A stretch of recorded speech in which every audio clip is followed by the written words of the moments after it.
So welcome again to one of my little musings. As I've said before, these are just ad hoc, kind of when I'm wanting to kind of talk about something that's kind of been burning into my mind. I just record a little musings blog that complements some of my work from the field. Anyway, so a few weeks ago I was scrolling through Twitter, half paying attention to the volume of tweets just scrolling down my timeline, and half contemplating whether or not to have tea or not. I'm not sure about you, but there are a few people who I follow on social media that when I see one of their tweets, my scroll slows somewhat. More often than not, they have something rather meaningful to say. One of these folks is Doug Chinnery. This particular tweet, he was sharing an update of a photographer's website who I have to admit at the time I hadn't heard of. I clicked the link in his tweet and immediately my iPhone started to struggle with the loading of the page.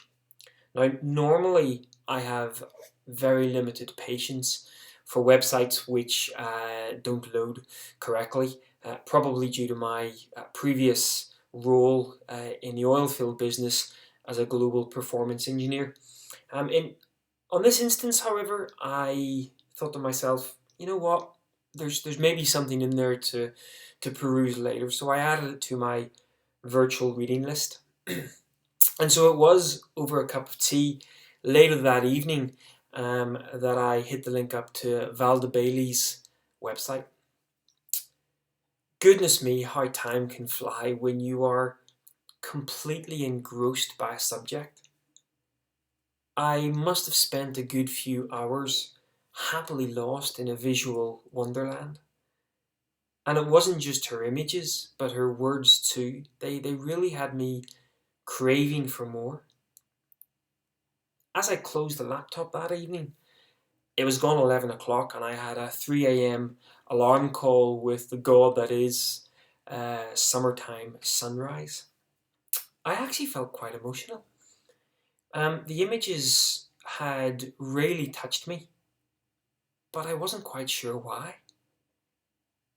They had actually left me with more questions than answers. And not just from the technical aspect, how did she do it? What camera did she use? Is it a double exposure, intentional camera movement? In fact, those questions almost didn't surface. But the question's more, why did she do it? Am I seeing what she wanted me to see in a more standard landscape image? You know, the photographer has got many tools at their disposal to almost corral the viewer's eye to what they want to see. But in these images, it perhaps is a little bit more difficult. Or perhaps I was even seeing something that Valda hadn't seen herself. And maybe my response to the image might in turn evoke a different emotional response to her own work. The next morning, as I was out bleary-eyed with the camera, chasing dawn lights, and as quite often not quite matching up to my anticipation from earlier that morning, I actually took a moment or two. Something I found myself doing more and more. I stepped away from the camera and just sat and gazed upon the landscape in front of me. My mind actually flicked back to the previous evening and Valda's website and her images and her words. And I actually thought to myself, how could I represent the landscape that I now find myself in? A simple landscape shot, sky, horizon, sea, grass, perhaps even just a little smidge of long exposure to get a little bit of feeling of movement. But no, because I was trying to think, how could I represent how I felt, not just saw the landscape, but how I felt the landscape. The breeze on my face, the smell of the sea, the call of the gulls and the oyster catchers as they rose up and twisted acrobatically through the air. All of these moments, perhaps combined with just a moment of light to help represent how I felt the landscape. Almost a visual representation of my morning. And perhaps it is that need to visually represent how I felt the landscape that has me perhaps drawn more to these types of abstract landscape photography. There are others out there whose work inspires, enthralls, and also has me full of questions as well, not least Doug's own work. In fact, I find myself drawn time and time again to his Glimpses series. I hope that Glimpses series carries on. I find it so evocative, so inspiring, and also leaves me with so many questions. Or what about Ed Morris, who continually has me perplexed and enthralled in equal measures? His iPhone abstracts, they have me scratching my head every single time, and while I'm scratching my head wondering, how the heck did he do that? I'm blown away by the beauty of the images. He makes those images using his iPhone, and I now live a stone throw from the beach, beautiful beach. And as I walk along that beach, I almost feel my iPhone buzzing in my pocket, almost taunting me, saying, go on, get your iPhone out, or get me out.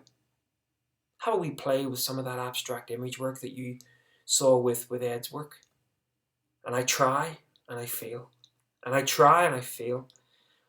And then I sit down and have a cup of tea.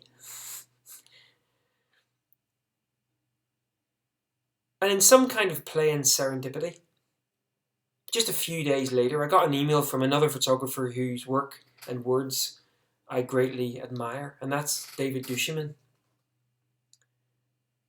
One of his books was actually on sale. And having read the abstract, I realised that right at this moment in my photographic journey, this was a book that I needed to read. The Visual Imagination. Now, I'm actually only halfway through it, and already I know I'm going to have to read it a number of times to really get it, to really feel it. But already I can feel that some of the subject matter and some of the points that David's actually making could not have come at a more appropriate time in my journey. And actually now, this morning, the latest issue of Outdoor Photography magazine has just dropped through the letterbox, and lo and behold, on the cover, one of Doug's images from his Glimpses series. And actually, inside, a pretty in-depth article on fresh perspectives, on that whole area of creative landscape photography. It's quite amazing that these two things have happened, especially right now as I find myself questioning my own photography more and more. I don't, of course, think that's a bad thing per se. I think it's always good that we are questioning our own photography. But if I look at the images that I've produced more recently, or the images that really I find myself gravitating towards, the work of others that I find myself gravitating towards, they are so far apart from what I would have classed as a landscape image 18 months ago. But where I'm struggling with that is perhaps this gravitation towards more meaningful photography for me is perhaps akin to commercial suicide, because of course those types of images can quite often get lost in a sea of vibrant apocalyptic sunrises and iconic viewpoints which fill our social media timelines. And yet something inside me continues to to drive me to stick close to my own kind of journey, to stick close to what I believe in and how I should be progressing with my own photography. And I feel, given my love for photography, it's almost what I'm compelled to do to get my fix. Hate doing that, by the way. So if you ever see me do that again, tell me not to do it. So why have I recorded this particular musing? Well, firstly, it really is just to say a public, heartfelt thanks to the Valdas and the Dougs and the Eds of this world who continue to inspire me, and I'm sure countless others, in their own photographic journey. Trust me, it could not have come at a more opportune moment to read your words and to look upon the images and to have those questions which continually now stir up in my mind as I pick up the camera. So thank you.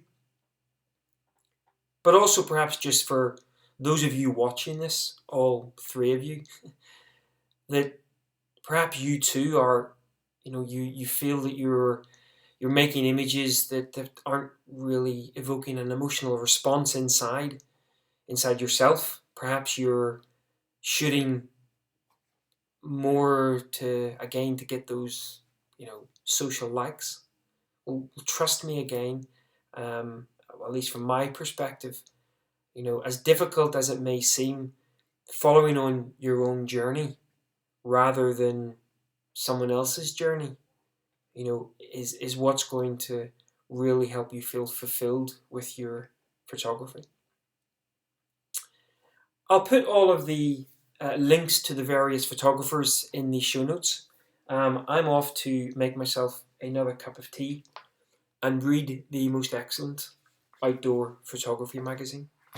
But for now, hope you enjoyed this, and we'll catch up again soon. Have a great day.